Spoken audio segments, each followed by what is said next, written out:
रजीम बिस्मिल्लाहिर्रहमानिर्रहीम। कल हमने सीरियल नंबर 1 पे मद्दे मुत्तसिल और मद्दे मुनफसिल के बारे में पढ़ा।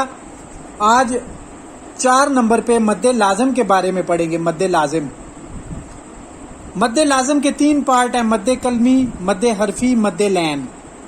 मद्दे कलमी में हरफे मद्दा के बाद इसी कलमा में तशदीद हर्फ हो, मुशद्दद हर्फ हो।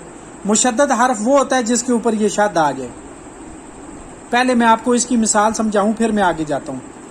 हरफे मद्दा के बाद इसी कलमा में मुशद्दद हर्फ हो, ये मिसाल देखें। हरफे मद्दा कौन सा है?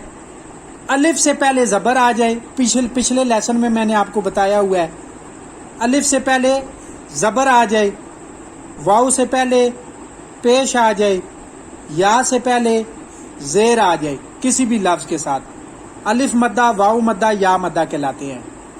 यहां पे देखें, ये है अलिफ, अलिफ से पहले द्वाद के ऊपर ज़बर आ गई, अलिफ मद्दा बन गया।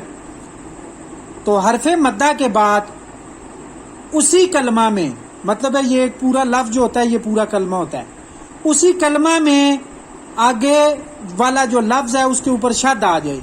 ये देखें, लाम के ऊपर शद आ गई, तो ये वाली जो मद है ना, ये बड़ी मद, इसको फिर कलमी मद कहेंगे। कलमी मद को कम से कम 6 अलिफ के बराबर लंबा करेंगे। हरफे मद्दा के बाद इसी कलमा में मुशद्दद हर्फ हो, हरफे मद्दा हो गया ये, और ये मुशद्दद हर्फ हो गया।